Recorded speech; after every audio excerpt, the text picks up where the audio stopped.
Good wonderful morning, ladies and gentlemen. Welcome back to the channel. Design Boss. Today we're doing a project video. Behind me is a field and brush mower. It is a 3-point. It is a John Deere, which adds 37.999 to the 10th power in value because it is a John Deere. If you don't believe me, go to your local John Deere dealership and ask a salesman. Alright, with that foolishness already being said, it's in pretty rough condition. I got it for the whopping sale price of $0.00. I got it from my good friend Don, which you guys have seen in other videos.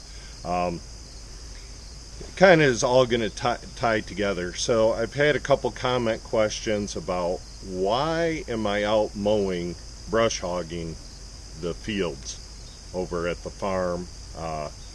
The front half of it is a farm, the back half is the firewood permission. So there's 4 or 5 different reasons. Number one, they're friends of mine, so I'm helping out around the farm. Number two, Donnie was actually hired to clear that field, so I'm helping another friend out, my friend Don. He's kind of paying me by giving me this wonderful John Deere brush and field mower. We'll get close-ups here in a minute. So that's reason number 2.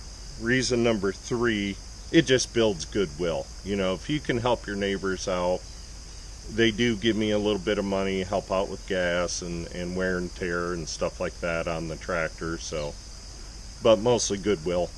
Number 4, I enjoy going out and using my equipment, you know. Unfortunately, I wasn't able to grow up on a farm. I did help my grandpa when I was a little kid on his farm many years ago, back in the 70s. So I always enjoyed it. I think we're on number 4. Let's see, number 5, 5th reason. I don't know. Maybe there isn't 5. I thought I had 5, but you know, you get old and you can't remember things. So anyway, so that kind of covers why I'm out there, what I'm doing. Don is probably within maybe this week, next week, when he gets a minute, is going to go out there with his dozer and do some more work, and we'll go back out there, especially when we get this guy up and working properly, doing some repair work on it. We'll take it out there, and the 3-point is going to be far superior to that trailer tow brush hog that belongs to the owner of the property. You know, I'll be able to back it up. It'll back up straight. If I get into something nasty, I can grab my 3-point PTO or hydraulic lever and just pick it up, drive out of trouble. That other one was almost impossible to back up. It just did what it wanted to do, and you had to hope for the best. No wheels to get in the way. You know, it's a more modern style brush cutter. Yeah, so let's go in. We'll take a look at it. Oh, one more quick update. I get tons of comments and questions about the 545. I have it back. I picked it up Saturday. Today's Monday. I have not started it, have not run it. We're going to do all that live in a video, so it'd be unfiltered. Gotten several comments that it didn't act like it performed correctly, didn't have enough zip for a professional saw. I agree. It was lazy. And of course you can't go in and tune that carb and get more zing out of it or anything because it's auto-tuned. I contributed to a breaking in period. I would say the first 10, maybe 15 tanks of gas, you're not going to see full potential on these new saws. You're just not, nor do you want it. I think all the parts need to wear in properly. The rings need to sit or seat. Just my opinion on it, but what I can tell you and attest to is that the more I have ran it up until the day it broke, the more performance it was giving me. It runs, the last day I ran it, it was very equivalent to the Husqvarna 350 that you've seen in 100 videos, well, in a lot of videos, not 100. You guys have seen that's a lot. Does it run like the Pharmatech? No. The Husqvarna? No. It doesn't run like a 72cc professional series saw, but it runs like a 50cc professional saw. And I suspect as I run it a little bit more, it'll get better and better. Now, one thing I can tell you, comparing apples to apples, the Husqvarna 350 to the 545, the 545 gets probably a tank and a half of use. So I'm getting like 50% better fuel economy out of the 545. So on the Husqvarna 350, I can fill my pickup with rounds. I will have about a half to a quarter of a tank of fuel left in the 545 and have my pickup filled. So it's an idea, you know, it's something to think about, that I'm saving 50 to 25%, someplace in there, in fuel savings running that saw. So that's great to me. I love it. Especially gas right now is hovering right around $3. Well, no, because I'm running RV gas in it. Probably about $3.25, someplace in there, maybe $3.27 a gallon for the wreck gas or RV gas or ethanol free gas, whatever you want to call it, for the good gas. So there you go. All right, let's get up here and take a look at this fine machine. It's gonna be fun. Okay, here she is. She is a John Deere. I don't know, there's a tag there that I have not gone and tried to read.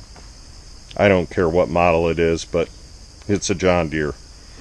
So it had lots of cracks in this top and holes. So currently I'm just going around cutting out plates and welding them over the holes. It's non-structural, so I'm not, it has nothing to do with the frame.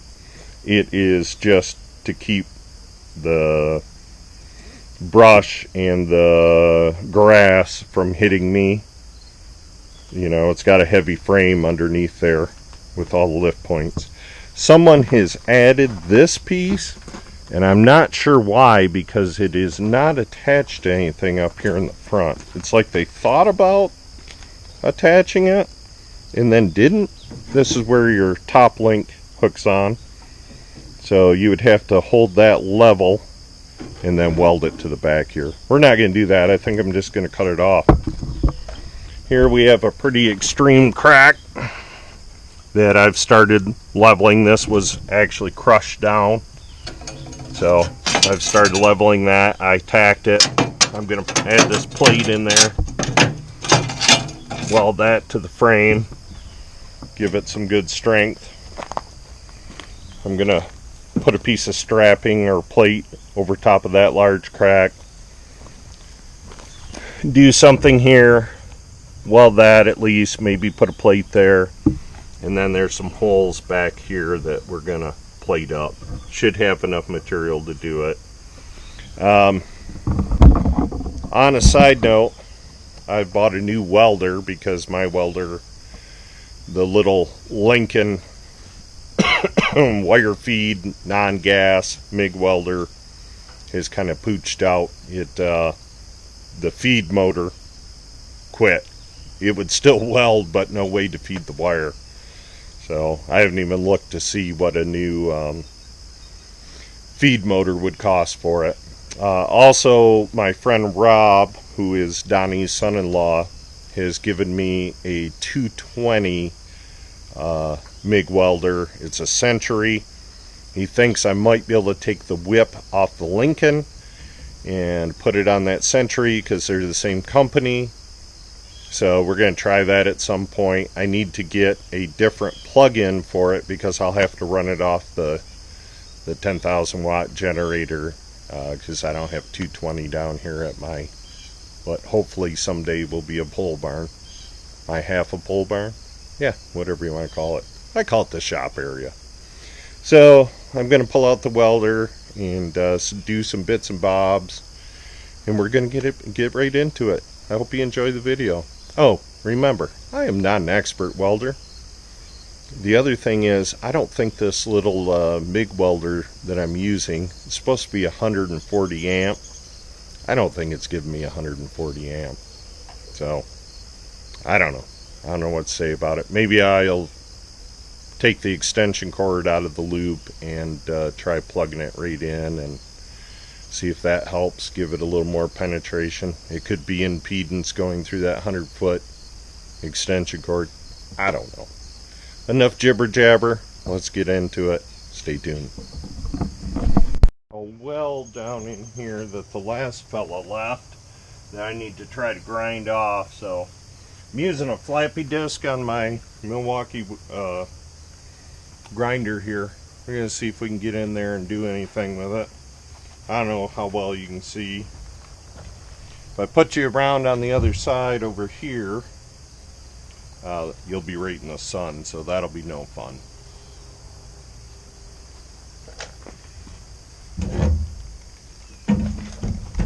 I might have to take this handle off. Might be prudent, because that weld is right in the way, and I want this to be as level as I can get it, I guess. Plug your ears.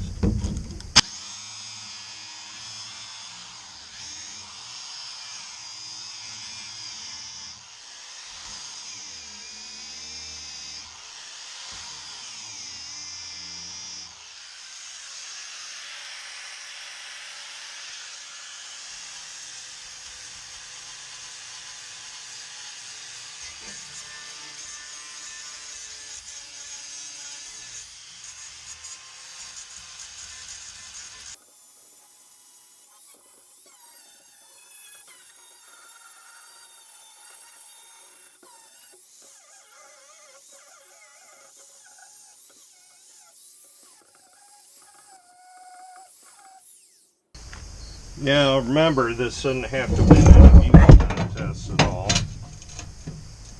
Just got to be functional. If I set a clamp on there, I can draw it down good enough to get some decent weld on it. I did get the MIG welder plugged directly into the box over there, so that'll be a good thing. Yeah, I may have to put on a wheel and do some more serious grinding there, which I have a wheel right here.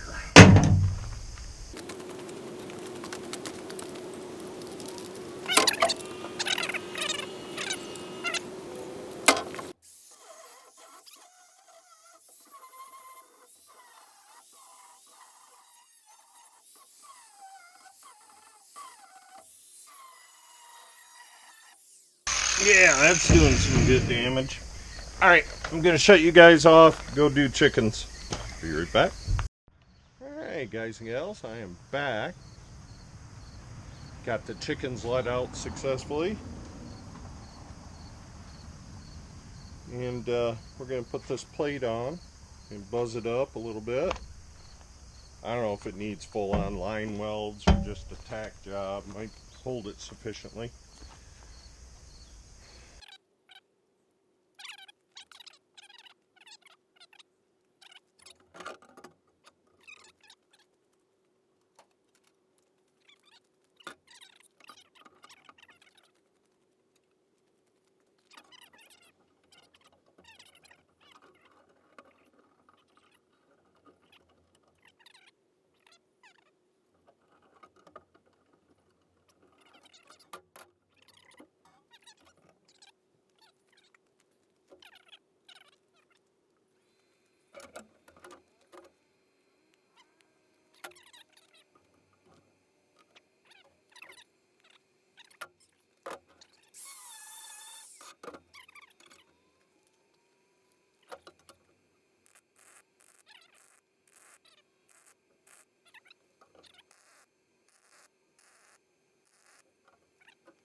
See what we can do here. It's going to be a stunt. I have to just be able to close my eyes and weld a little.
Alright guys and gals, so I'm going to make this video in stages, otherwise it's just going to be too much. I still have to bring this piece up and put some tacks in the seam, cut out this piece of plate, notched it for this angle right here, so it'll meet the other one. I'm going to weld it up, and I can't get any of the other welders going.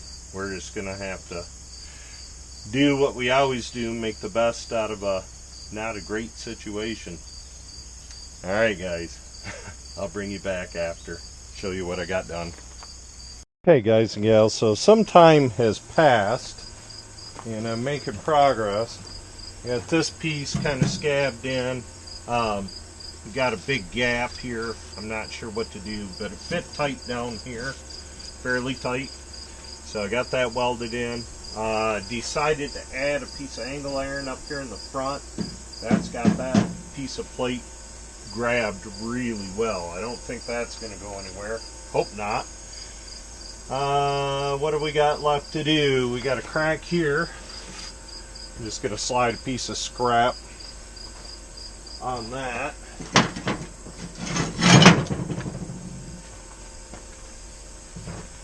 Maybe something like that. Maybe a little shorter yet. And got a little bit of work to do here on the back side.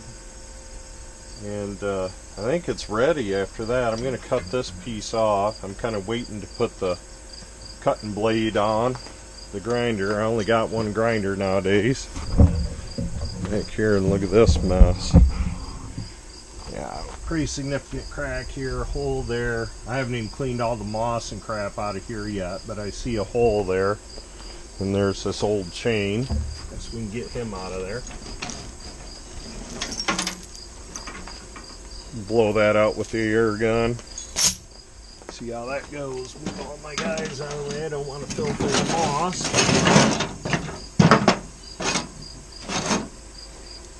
We'll blow it right at you because it won't hurt you any.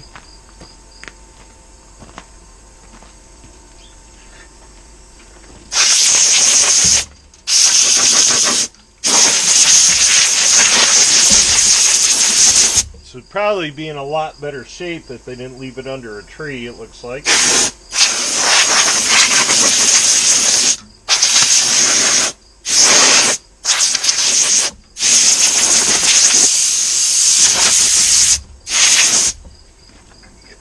Big pieces out. Yeah, that rodded it right out, I think, from just sitting.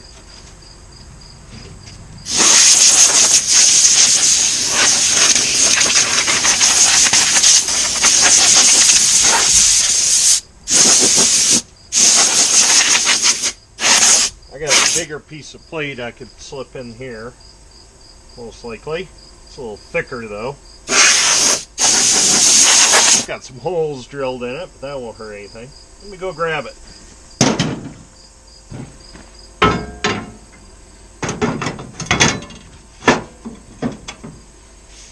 I think that'll be just fine. That'll be more than enough support right there. That'll fix that corner up. I think we'll be pretty good. Yeah, I don't know why not. And a few little bits and bobs over here, and I think we'll have this whooped out. Stay tuned, more action coming. Alright, ladies and gentlemen, that's going to wrap up part one of working on this crazy old brush hog. Went inside, had some lunch, and now it's getting pretty hot, so that, and they up our rates for electricity after 2 p.m. and it's about 1:45, so I'll pick it up again tomorrow morning, weather permitting. And Scout and I went out for a walk. He's a good boy. Hold, good. Alright, ladies and gentlemen, thanks for watching. Push all the buttons. Stay tuned for part 2. Boss is out. Take care.